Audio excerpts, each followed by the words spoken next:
அவருக்கு சமாதானத்தை உண்டு பண்ணும் ஆக்கினை அவர் மேல் வந்தது. அவருடைய தழும்புகளால் குணமாகிறோம். மேலே விழுந்த முதலாம் ஆக்கினையை அவருடைய தலை சுமக்கிறது முள்முடியாய். மானிடமே, உன் தலையில் எண்ணெயாகி அபிஷேகத்தை ஊற்றி அழகு பார்த்த அந்த சுத்த கண்ணனுக்கு நாம் பாராட்டின வன்மமே முள்முடி காயங்களுக்கு காரணமாயிற்று.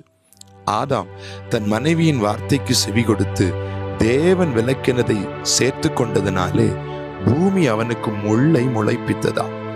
அதெல்லாம் சரிதான். முள்ளுக்கும் தலைக்கும் சம்பந்தம் ஏது? முள் கால்களை அல்லவா காயப்படுத்தும், தலையை அல்லவே. முள்ளினால் காயப்பட்ட எவனும் முள்ளை எடுக்க தலை குனியாமல் இருக்கக்கூடுமோ? ஒரே ஒரு மனைவியினால் உண்டான பாவத்தினால் தலை குனிவை ஆதாம் சந்திக்கிறான். தன்னுடைய ஒரே மனவாட்டியினுடைய சிந்தையை மாற்ற இயேசு முள்முடி காயங்களை ஏற்கிறார் தலை குனிவோடு. ஆம், சிந்தையில் தெளிவு பெற்ற எவரும் தேவனுடைய வார்த்தையை கேட்டு மனம் திரும்பி பரலோக ராஜ்யத்தில் பிரஜையாகிறார்.